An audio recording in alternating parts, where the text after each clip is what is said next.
Today I need you to embrace what comes hard. Today I need you to accept the challenge. Today I need you to fall in love with the process. There will be plenty of opportunities to get discouraged, to lose your passion and think that it's not meant to be. But if you're going to reach your destiny, you have to have a made-up mind. If you give up after the first time or the 5th time or the 30th time, what that really means is you didn't want it bad enough. There should be something you're believing for that you are relentless. You are not moved by how impossible it looks. You're not discouraged by how long it's taking. You don't give up because people told you no.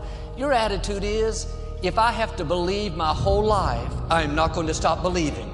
I am not going to take no for an answer. I'm not going to settle for mediocrity.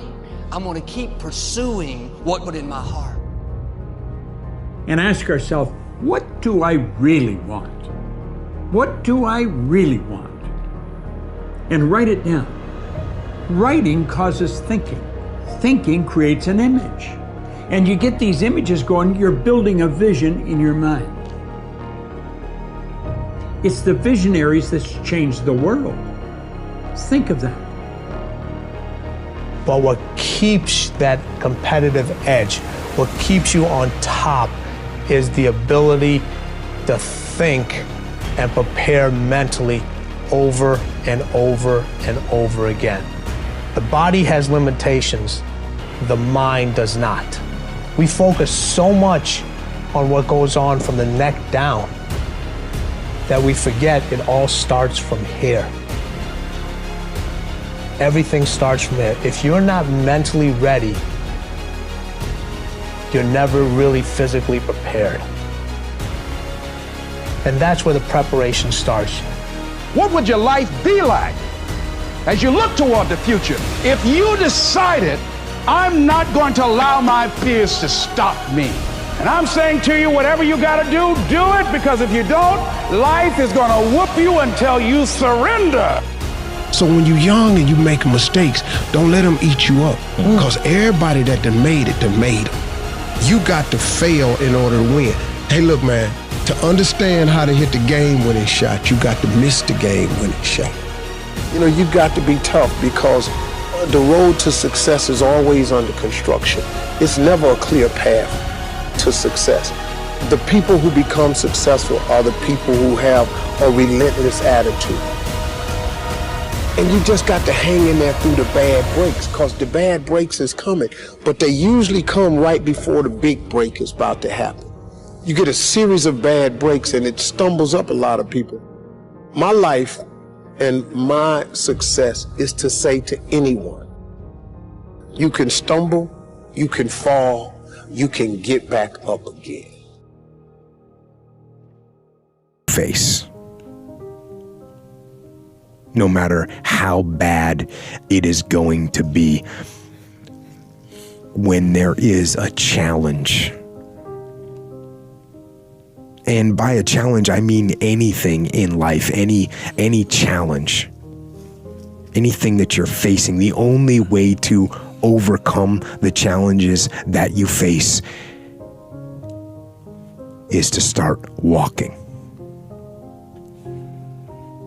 Take that step every day, no matter what you are facing.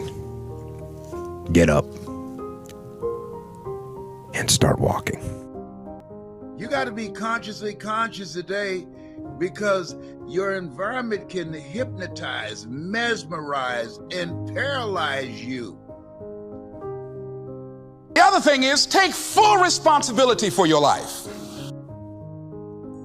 Oscar Wilde once said, responsibility is what we expect from somebody else.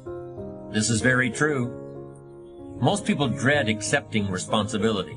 That's just a fact of life, and we can see it in operation every day. We can see ourselves getting hot under the collar when the dentist keeps us waiting, and we're sitting there reading old magazines when our appointment was 30 minutes ago. And we don't stop to think that we forgot to mail in this month's mortgage payment. We can see ourselves growing angrier and angrier because a business contact is supposed to call at noon, And here it is, almost 2 o'clock, and the phone still refuses to ring. But we don't stop to think about the calls we ourselves have forgotten to return while we've been so busy fuming. We can see ourselves writing an angry letter to the airline because a flight was delayed, but we don't write an angry letter to ourselves when we're late for something, even though that might not be a bad idea at all. Yes, we can see avoidance of responsibility all the time in both our personal and professional lives.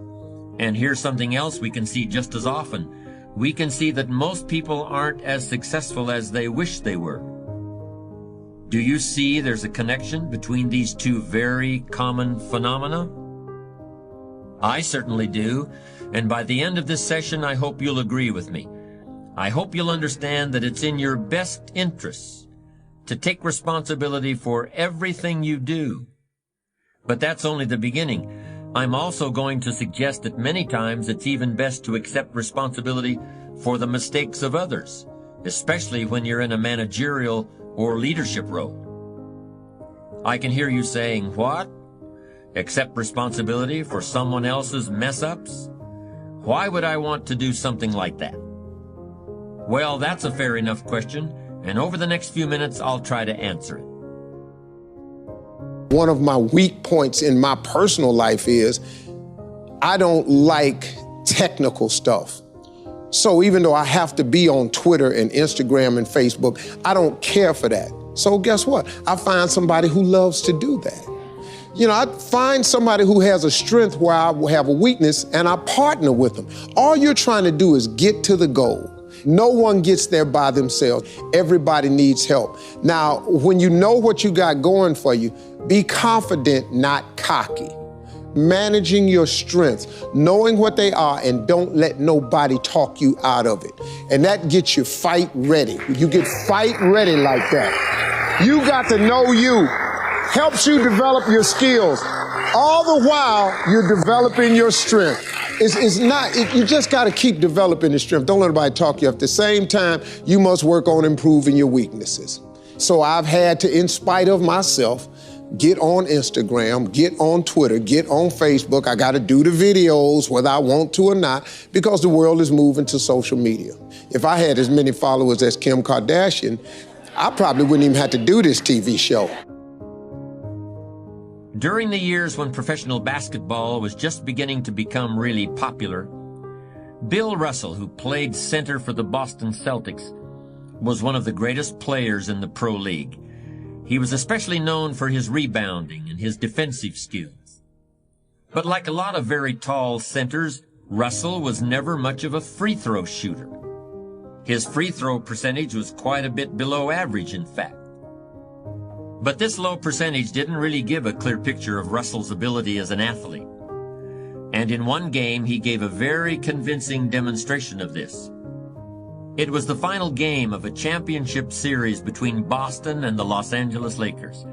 With about 12 seconds left to play, the Lakers were behind by 1 point, and Boston had the ball.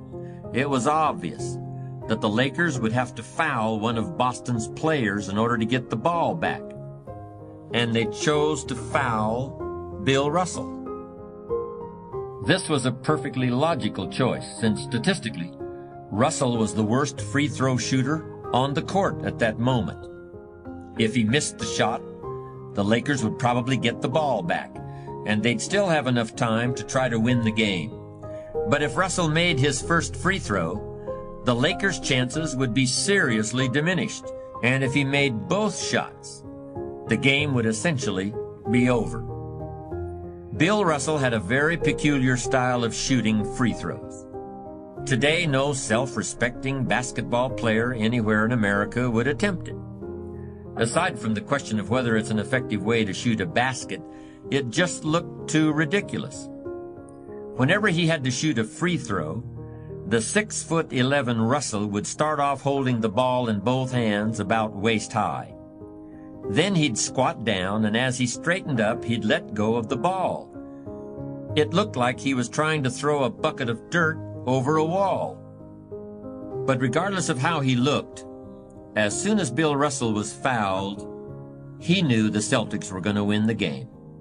He was absolutely certain of it. Because in a situation like this, statistics and percentages mean nothing. There was a much more important factor at work, something that no one has found a way to express in numbers and decimal points. Simply put, Bill Russell was a player who wanted to take responsibility for the success or failure of his team. He wanted the weight on his shoulders in a situation like this. No possibility for excuses, no possibility of blaming anyone else if the game was lost, no second guessing. Bill Russell wanted the ball in his own hands and nobody else's. And like magic, even if he'd missed every free throw he'd ever shot in his life before this, he knew he was going to make this one. And that is exactly what happened.